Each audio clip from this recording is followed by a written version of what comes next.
Muy buenas tardes a todas las personas que nos están escuchando y viendo por este medio. Hoy tenemos un tema bastante importante desde la perspectiva nuestra, Colegio de Abogados. Es un conversatorio sobre bioética y pacientes UCI por COVID. Quienes habla, Álvaro Sánchez González, soy presidente del Colegio de Abogados y Abogadas de Costa Rica. Nos acompañan dentro del panel el doctor Alejandro Marín Mora, máster en bioética, doctor en bioderecho por la Universidad de Murcia, miembro del Centro de Estudios en Ética y Ciencia de la Universidad de Murcia. También la señora Emilia Saborío Pozuelo, del bufete Soleil, Saborío y Asociados, máster en bioética del Instituto Borja de Bioética, Universitat Ramon Llull, Barcelona, España, máster en Derechos Humanos, Facultad Latinoamericana de Ciencias Sociales, Flaxo, México, licenciada en Derecho de la Universidad Autónoma de Centroamérica y notario público. Don Luis Gerardo Jiménez Arias es PhD en bioeticista de profesión, graduado con honores de la Universidad Regina Apostolorum, Ciudad del Vaticano. Es becado Fulbright de la Universidad de Florida en biología molecular, máster CENTAE de la Universidad de Costa Rica en microbiología. Para iniciar, vamos a decirles que los panelistas, primero tendremos una introducción, después cada uno tendrá 5 minutos para hacer una exposición. Posteriormente a esto se hará un resumen de esta primera parte y posteriormente se habrá otra exposición de otros 5 minutos para cada uno de los panelistas y una conclusión final, resumen o cierre. Les comento que vamos a ser muy estrictos con los tiempos que cada uno va a tener y en ese sentido, pues para introducir el tema, de parte del Colegio de Abogados y Abogados, y en especial para la Junta Directiva, la cual tengo el honor de presidir, nuestro objetivo es crear espacios de formación para que las personas nos escuchen y nos vean, lleguen a tener sus propias conclusiones con base en el análisis de nuestros expositores sobre el tema, que contiene en este caso específico diferentes corrientes de pensamiento, algunas muy distintas entre sí. Pero para colaborar con ello, no podemos dejar pasar por alto, en este caso específico, algunas palabras para ir introduciendo sobre el tema del señor secretario general de las Naciones Unidas, en una referencia o en varias que ha hecho sobre el virus SARS-CoV-2 y la enfermedad conocida como COVID-19. El señor secretario general, en esta parte de análisis de las implicaciones que tiene el COVID, hace una mención a que él también es una persona adulta mayor y que esta perspectiva en sí mismo lo hace analizar algunos aspectos importantes, entre otros que a nivel mundial las personas con más de 80 años tienen 5 veces más probabilidad de muerte que las demás personas. Que además esto genera impactos no solo en la salud, ¿verdad?, sino que genera impactos y situaciones de riesgo de pobreza, discriminación y aislamiento.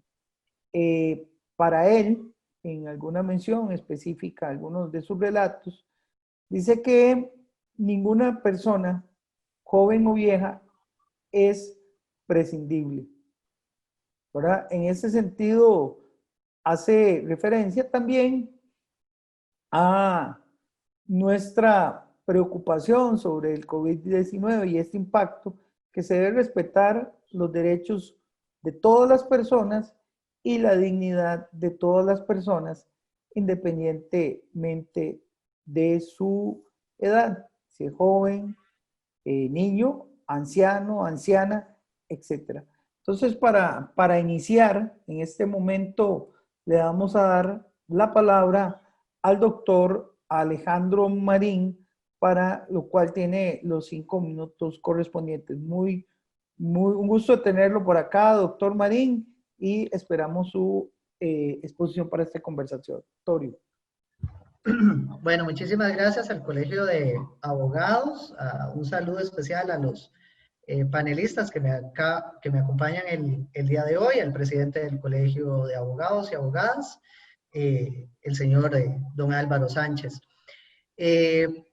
Solo para emitir la declaratoria de conflicto de interés, mis apreciaciones son personales y eventualmente no pueden responder a la posición institucional o de las instituciones académicas para las cuales yo tengo relación contractual laboral. Dicho lo anterior, es importante anotar, ya es conocido de todos la situación en la que estamos. Diego Gracia, un reconocido bioeticista español, denomina esta situación no como ética de urgencias o ética en medicina de urgencias, sino ya va un paso más allá. Esto es ética en situaciones de catástrofe.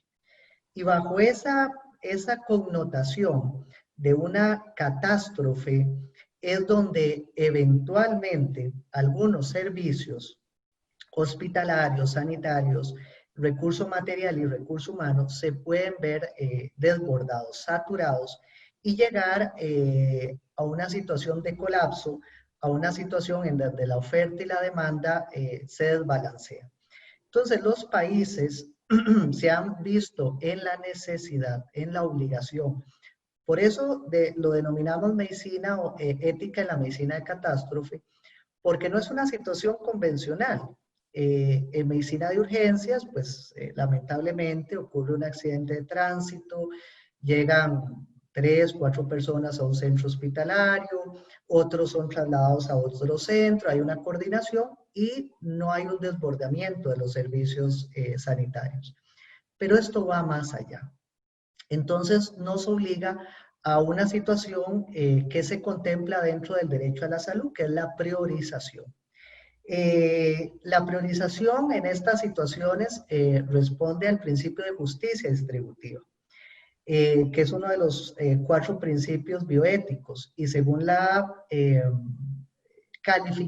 clasificación que hace el mismo Diego Gracia y respaldada por otros, el principio de justicia distributiva, de los 4 principios que tiene la corriente principialista, que es más anglosajona, es el primero que se debe respetar. Entonces, en estas situaciones de catástrofe de salud pública, lo que prima es la justicia distributiva, o que podemos decir como justicia equitativa, es equidad. Pero, ¿es esto malo? ¿Es esto erróneo? ¿Estamos ante una situación en que vamos a coartar derechos? No, por supuesto que no. La Caja del Seguro Social, al igual que otros países, han tenido que sacar lineamientos bioéticos en materia de priorización. Y estos responden sobre todo al principio de justicia distributiva, pero también a un segundo principio que está en en la misma jerarquía, pero en un escalón más abajo, que es el de no maleficencia, Entonces, debemos entender que priorizar no es limitar el acceso. Todas las personas en los hospitales públicos, en España, en Italia, en Uruguay, en Costa Rica, van a tener acceso a atención diligente, oportuna, segura y de calidad. Eso es ese conglomerado de elementos son los que constituyen el derecho a la salud, porque derecho a la salud no es que a mí me curen de la diabetes o la hipertensión, que de por sí eso no se cura, es tener un acceso oportuno. Y por oportuno, entiéndase de calidad y seguridad también, diligente, la diligencia. Entonces, los que pueden estar eventualmente preocupados de este fenómeno de priorización, no tienen que estarlo porque un principio dentro de la corriente bioética es el principio de no abandono. Entonces, priorizar no es equivalente a abandonar pacientes. Entonces, todos podemos estar tranquilos de que vamos a encontrar un acceso oportuno y diligente que no vamos a ser abandonados. Ahora bien, entonces, ¿de qué va esto? Desgraciadamente, en esta situación de catástrofe, en esta situación de desbordamiento, cuando las condiciones Don Alejandro, biopatológicas, ¿perdón? tiempo, para que Ok. haga la pausa de esta. Muchas Entonces, gracias, don nada más Alejandro. para decir que el método de acceso es la condición o la necesidad biopatológica y no otras condiciones que sí pueden ser discriminatorias, como la edad, el sexo o condición socioeconómica. Entonces, podemos estar muy tranquilos en eso. Ok, muchas gracias, don Alejandro, por esta primera exposición. Ahora le vamos a dar la palabra a nuestra colega, doña Emilia Saborío, para que haga la respectiva exposición a partir de este momento. Igual tiene 5 minutos. Muy buenos días y quiero agradecer la invitación del señor presidente del Colegio de Abogados para participar en este conversatorio con expertos de tanto prestigio como el doctor Alejandro Marín y el doctor Luis Jiménez.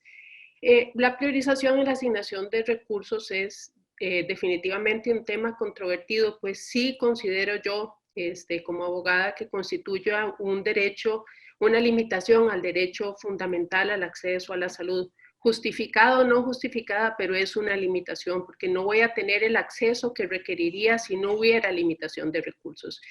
Considerando la escasez del tiempo y la necesidad de concretar, voy a referirme a varios temas puntuales relacionados con la priorización. Básicamente quisiera referirme a cuáles son los presupuestos que deben cumplirse para limitar el derecho y cuáles los principios que deben guiar tal priorización, de manera que cualquier medida cumpla con los requerimientos de igualdad, justicia y equidad. En este sentido, quisiera preguntarme cuál es la responsabilidad del Estado respecto a la disponibilidad de recursos y cuál es el alcance de esta obligación. Cuáles son los principios que deben guiar las decisiones de asignación de recursos y sobre todo quisiera referirme a la imposibilidad de la exclusión con base en criterios de edad, capacidad o utilidad y las excepciones a estos criterios.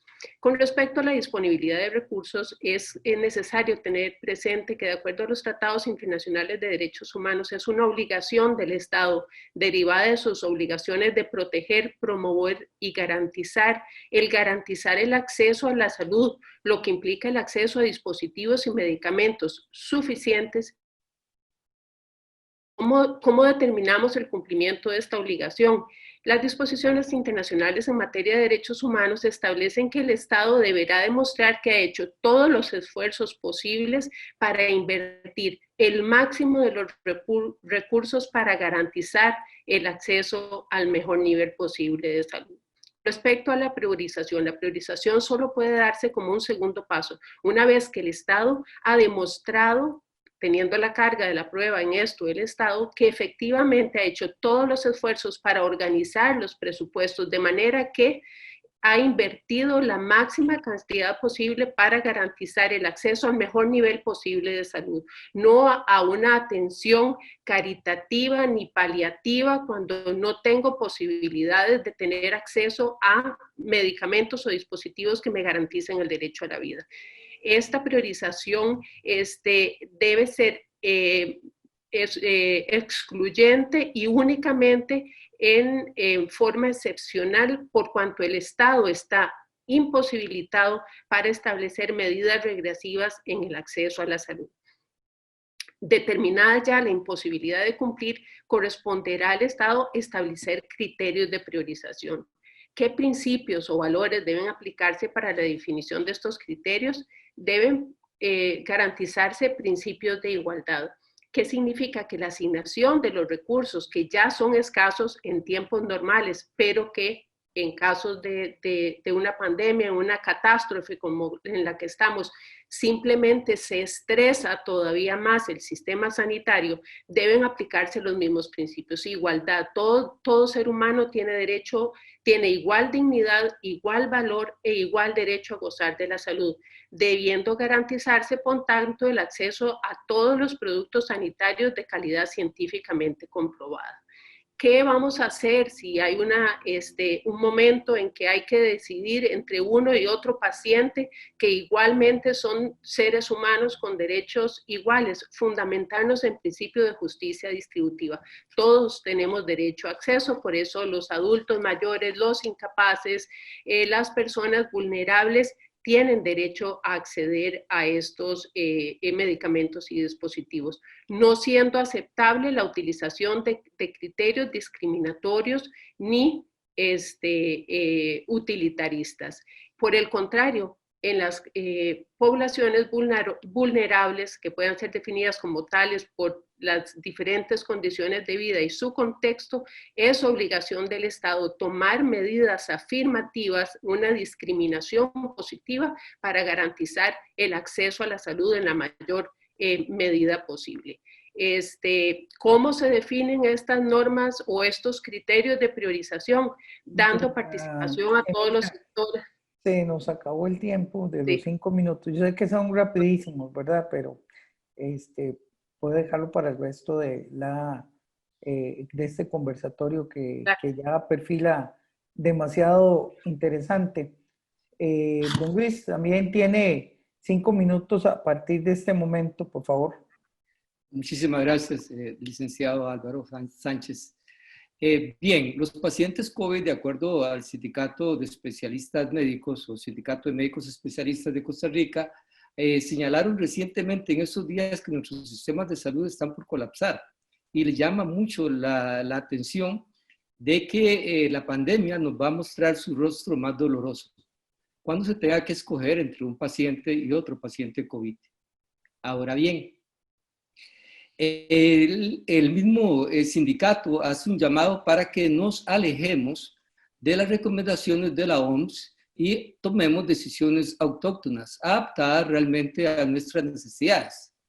Los pacientes COVID en los hospitales están totalmente aislados de sus familiares y no tienen la capacidad cognitiva, en muchísimos casos, evolutivas para decidir si aceptan o no un determinado tratamiento. Ahora bien, por decreto ejecutivo 42-249 de este año, de marzo de este año, se eliminó la obligatoriedad de las autopsias. Esto deja totalmente vulnerable al paciente dentro de los hospitales, porque no solamente aislados de sus familiares, sino que tras de eso, cuando mueren, no se les pueden hacer autopsias. O sea, no podemos saber si murieron porque sucedió un acto de malpraxis o eutanásico, o si murieron naturalmente, o si les dieron esto, o si les dieron lo otro. Eso nunca lo vamos a saber, porque por este decreto no se van a hacer esas autopsias. No se están haciendo, de hecho no se están haciendo. Los pacientes COVID, por otra parte, están bajo, pongámoslo así, la protección actualmente de los lineamientos que tiene el área de bioética. Y esta es la parte que tal vez nos puede preocupar un poco, porque es el área de bioética de la caja, que tienen toda la autoridad para hacer lo que están haciendo. Lo que pasa es que tenemos que cuestionarnos las cuestiones meramente éticas y legales, si lo que están haciendo, sus recomendaciones son las adecuadas o no. Y esto yo creo que debe discutirse en la arena pública y que sean especialistas en derecho y en bioética realmente los que valoren si esto que está haciendo la caja está bien o está mal. Ahora bien, porque estos lineamientos de la caja deben ser consonantes con nuestro ordenamiento jurídico, no pueden ser ajenos de ellos, solamente un lineamiento, no son leyes, y no pueden ir por encima de las leyes y nuestra legislación. Estos lineamientos se basan en salvar el mayor número de vidas posible, y salvar el mayor número de vidas posible yo lo puedo hacer de muchas formas, no necesariamente de la forma más ética. Y ahí tenemos que cuestionarnos si salvar el mayor número de vidas es consonante con la dignidad de todas las personas humanas. Y esto porque en su apartado 2.14 de esta área de bioética, de estas consideraciones, dan prioridad a la atención de personas que tengan máxima sobrevivencia, lo cual es sumamente peligroso, bajo el principio de justicia distributiva, que realmente es éticamente erróneo o está mal aplicado, pues discrimina a los que menos posibilidades de vida tienen. Esto es, en general, a los ancianos, los cuales tienen adicionalmente el mayor número de comorbilidades. Esto es, de factores de riesgo para que se mueran. Entonces, aplicar este principio de máxima sobrevivencia podría estar dejando desprotegidos a los ancianos por más que el documento diga que no. El principio de humanización de los servicios que se menciona en dicho documento también es mal interpretado, porque dicho principio de médica ética implica la inclusividad de todos y todas indiferentemente de la edad, siendo que se debe admitir a los servicios conforme a la urgencia del tratamiento y al momento de llegada al hospital, pues especialmente en esos tiempos extraordinarios, en tiempos que realmente no son los tiempos ordinarios y cuando se saturan las unidades, el derecho que debe prevalecer es el de primero en tiempo, primero en derecho. Eso es una cuestión de sentido común y del derecho universal. Principio obviado en este documento, pues en el documento oficial de la Caja, en el apartado 2.10.1 menciona y establece que se debe evitar ese criterio de primero en llegar, primero en ser atendido. Entonces le dejan a los hospitales y a los médicos a su criterio subjetivo a quién tratar y a quién no tratar, de acuerdo a una serie de lineamientos puramente técnicos, pero no necesariamente la edad de los ancianos se les toma como cualquier edad de cualquier otro, sino que esos tienen menos probabilidades. Perdón, se nos acabó los 5 minutos para esta parte intermedia, pues hemos puesto en la palestra algunas valoraciones éticas, valoraciones filosóficas, si se quiere, el tema enfocado desde la justicia, desde el acceso a la salud, ¿verdad? Y algún criterio técnico, también jurídico de principio, que es primero en el tiempo, primero en derecho. Sería como, digamos, un esquema de todo lo que se ha planteado hasta este momento. Quiero también agradecerles a los tres por las excelentes participaciones que han hecho hasta este momento. Vamos a darle espacio al doctor Marín nuevamente, que tiene 5 minutos para seguir continuando con su disertación. Muchas gracias. Gracias a ustedes, sumamente interesante. Les decía que la priorización se da por la necesidad biopatológica. Esto es un tema que podríamos discutir por largas horas, pero a diferencia, digamos, del concepto general que mucho colega abogado o abogada pueda tener, en medicina sí existe la discriminación positiva. Y uno dice que, pero toda discriminación es mala. No, en medicina sí hay una discriminación positiva. Puede ser que primero llegue una mujer embarazada a las salas de urgencia, que llegue un adulto mayor, que llegue una persona extranjera, que llegue un niño que se metió un frijolito en la nariz, ¿verdad? Entonces, ese médico y todos llegaron en distintos momentos, 5 minutos, 10 minutos después, etc. Entonces, el criterio del médico, de la médica, no es subjetivo. Ya lo ha dicho la sala constitucional de nuestro país y otras, que es un criterio basado en conocimiento, que hay una integración al colegio profesional, etc. Y él hace una discernización en base a criterios objetivos, cuantitativos, cualitativos, de cuál paciente atender primero. Entonces,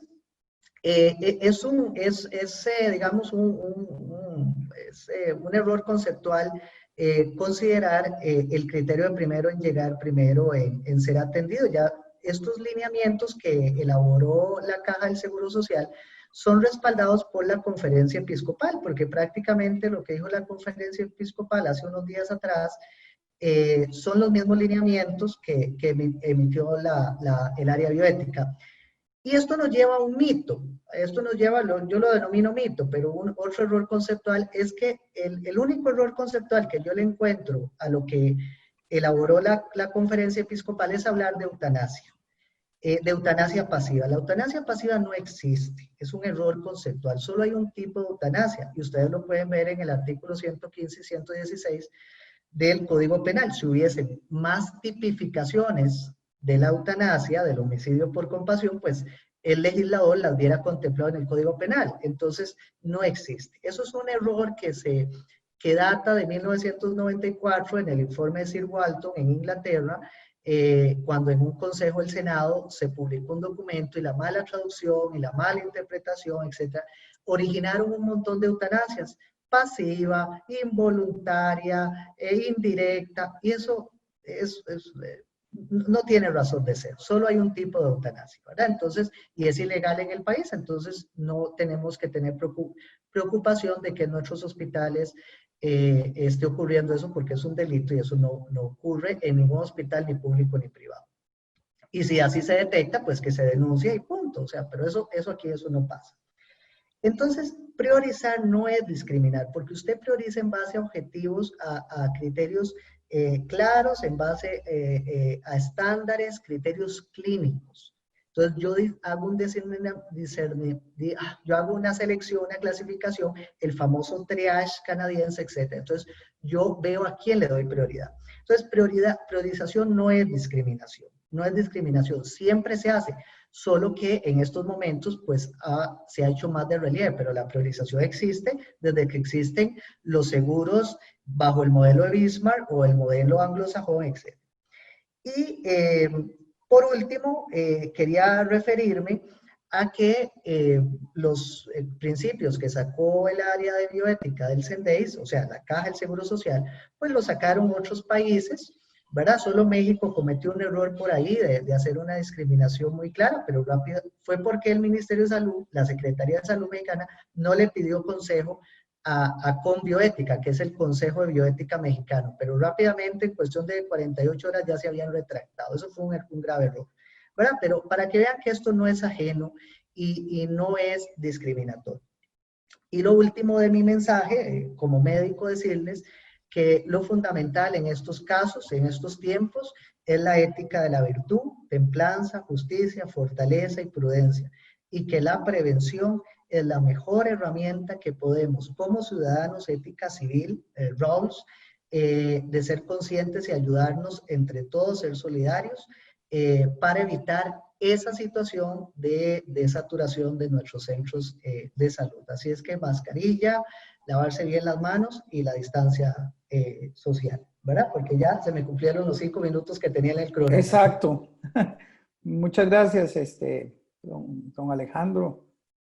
Ahora sí, tiene nuevamente la palabra la señora Emilia, nuestra colega que está participando hoy con nosotros. Puede empezar, doña Emilia. Igual 5 minutos. Muchas gracias. Sí, en defensa de mi querido amigo, que tanto ha sufrido los embates de la crítica pública, porque bueno, para eso se asumen los puestos públicos, tengo que defenderlo en los lineamientos de la Caja, porque en realidad en el punto 3.3 de los lineamientos habla de maximizar, de que se maximice la posibilidad de recuperación. Entonces, estamos hablando que, como yo lo entiendo, que en 2 pacientes con diferentes edades, un adulto mayor y un joven en igual estado de gravedad, se debe priorizar dándole el tratamiento a aquel que tenga más posibilidades de recuperación, no posibilidades de sobrevida. Independientemente de que el joven de recuperarse pueda vivir 20 años o el adulto pueda vivir 2 años, debe darse prioridad a aquel que tenga mayor posibilidad de de que el tratamiento les sea efectivo. Entiendo en ese sentido que no hay discriminación para los adultos mayores, con la que tampoco estoy de acuerdo con el criterio de edad como criterio discriminatorio para no otorgar el tratamiento.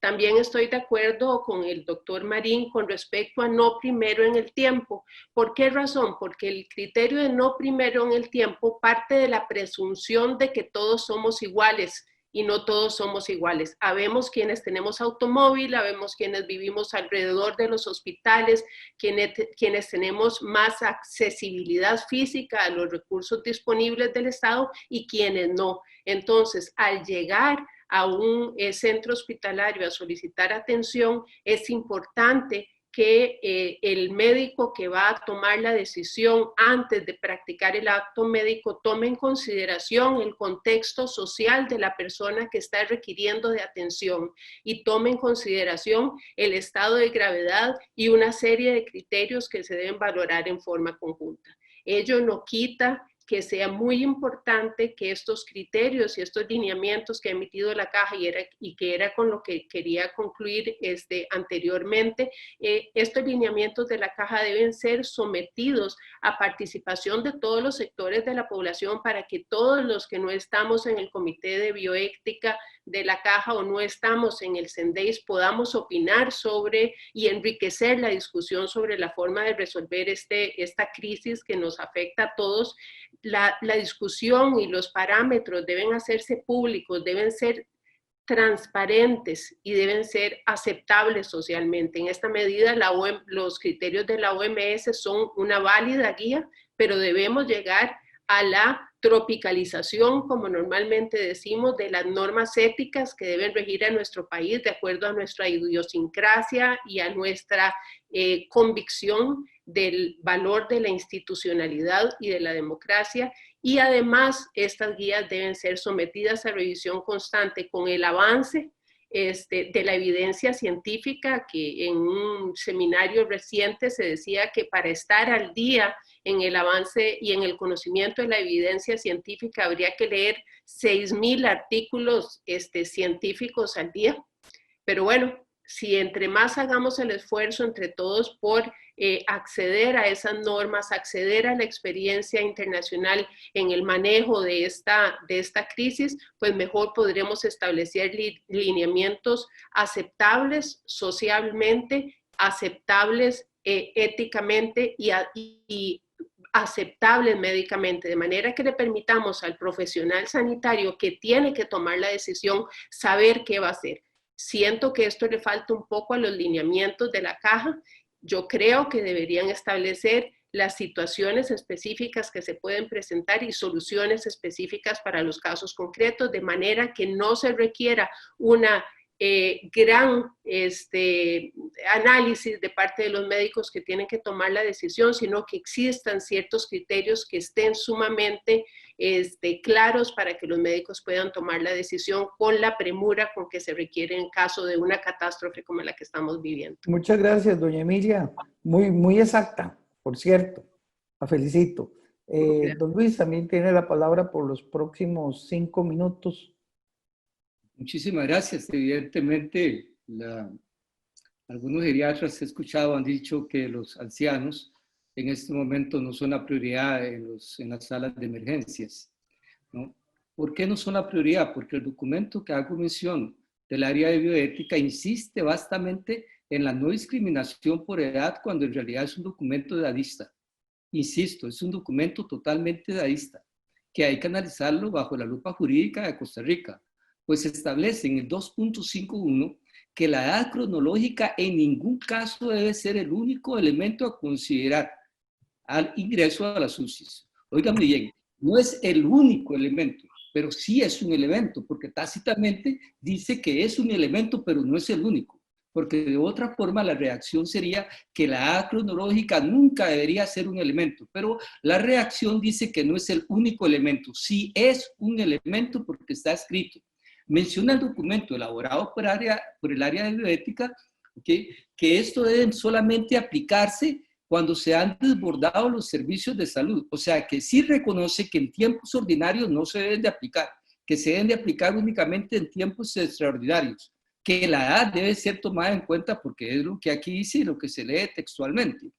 Pero no han sido cuestionados estos lineamientos en el área legal, ni en el área bioética. Yo creo que ahora yo me los he cuestionado, lo he leído con detenimiento y he encontrado estas fallas que se pueden subsanar, se pueden mejorar.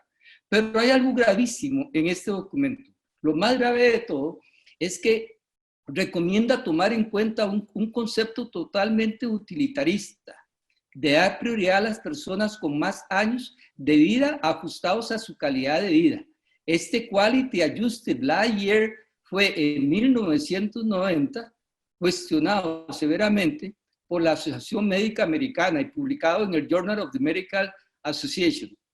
Este concepto se ha señalado como contrario a la autonomía y derechos del paciente y deberes éticos del médico, no solo por ser edadista, sino por ser eugenésico también, porque selecciona a la gente de acuerdo a su valor, al costo-beneficio y el valor de esta persona, qué edad tiene y qué factores tiene. Entonces, bajo esto, no todos somos iguales bajo las leyes de Costa Rica, bajo este reglamento, pero eso es un reglamento, hay que confrontar eso con nuestra Constitución, porque eso es totalmente inconstitucional de acuerdo a mi punto de vista, porque bajo esta ideología meramente utilitarista, los ancianos tienen un índice menor de QALY, siendo esto otra prueba del edadismo utilizado consistentemente en el documento y, como menciono y repito, es violatorio a nuestra idiosincrasia y muy probablemente a nuestro sistema jurídico. Los principios éticos que prevalecen todos los conocemos, son los 4 principios éticos ordinarios de la médica ética. Pero adicionalmente hay que agregarle el principio de vulnerabilidad. Como dije anteriormente, sus pacientes son altamente vulnerables, no solamente por la edad y por estar en un estado que no es plenamente cognitivo, ¿okay?, sino por su estado de indefensión totalmente ante las leyes nuestras en este momento por el decreto que no permite las autopsias. No sabemos exactamente qué es lo que está sucediendo. En cuanto a la eutanasia, pues la OMS ya la ha definido como la acción del médico que provoca deliberadamente la muerte. Y la eutanasia, pues, está prohibida en Costa Rica en varios artículos del Código Penal, 112, 115, etcétera. Y el suicidio asistido igualmente, y por la Asamblea Parlamentaria del Consejo de Europa. Algunos realmente negacionistas de la eutanasia han insistido sin éxito de cambiarle el nombre por readecuación del tratamiento terapéutico. Pero yo nunca te voy a decir, voy a cambiarte, voy a readecuarte el tratamiento terapéutico, te voy a matar. ¿Okay? Es la intención la que equivale al acto en la ética. Y entonces resulta que la adecuación del tratamiento terapéutico depende si es con intención o sin intención. Y si es con la intención de matar, pues eso es un acto eutanásico. Si no es con la intención de matar, es solamente evitar el dolor y como efecto colateral o efecto secundario del principio del doble efecto se muere el paciente, pues eso es lo normal de la medicina. En cuanto a priorizar, la gente es obvio que se debe priorizar con respecto a la gravedad del paciente, pero nunca tomar en cuenta la edad, como dice en este documento, que no debe ser el único factor, ni tampoco debe de tomarse en cuenta jamás. Muchas gracias por la exposición, ya se cumplieron tus 5 minutos. El quality, la calidad de vida basada en el costo-beneficio, que realmente es lo que se propone en este documento. Muchas gracias, Luis. Bueno, me corresponde, tal como lo dijimos al inicio, hacer un breve resumen. Yo creo que en este tema, como lo dije anteriormente, nosotros, con nuestra responsabilidad de generar opinión, escuchamos 3 partes, 2 con criterios similares, o tal vez una con criterio diferente.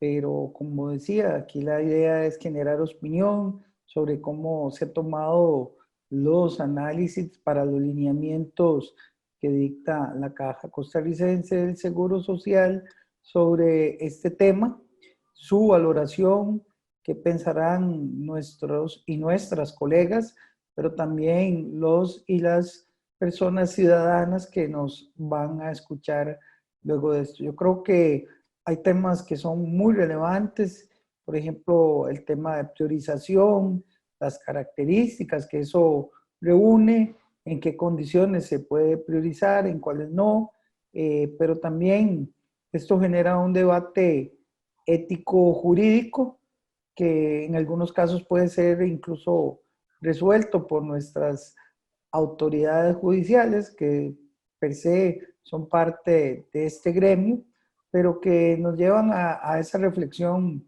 interesantísima de qué puede ocurrir en los casos que son extremos y que esperemos que tal vez no se lleguen a dar, a pesar de que hemos generado este, digamos, conversatorio con con el objetivo de que ustedes vayan a formar y ustedes sean formadores y promotores de las diferentes corrientes, como lo dijimos inicialmente. Por demás, agradecerles al doctor Alejandro Marín, a don Luis Jiménez, a doña Emilia, porque las exposiciones de cada uno de los tres en un tiempo tan relativamente corto como el que les hemos asignado, pues dejaría que cada uno tuviera mínimo, por lo que puedo imaginar, más de una hora para hacer una disertación cómoda de tiempo, pero los podremos estar esperando en nuevas ocasiones, o que también las personas que nos ven, nos escuchan por este medio, pues también traten de comunicarse con ustedes si tienen algún comentario que hacerles para que ellos como científicos, los tres, doña Emilia como científica jurídica, ¿verdad? Tesis que siempre hemos defendido los y las abogadas, ¿verdad? Que también somos científicos, tema en discusión por muchos, pero de verdad reiterarles este agradecimiento a los tres y sé que este tema pues obviamente va a generar alguna expectativa interesante en las personas, sobre todo nuestros y nuestras agremiadas. Muy buenas tardes a los tres y los esperamos en próximas actividades con temas tan importantes como este. Hasta luego, muchas gracias a todos.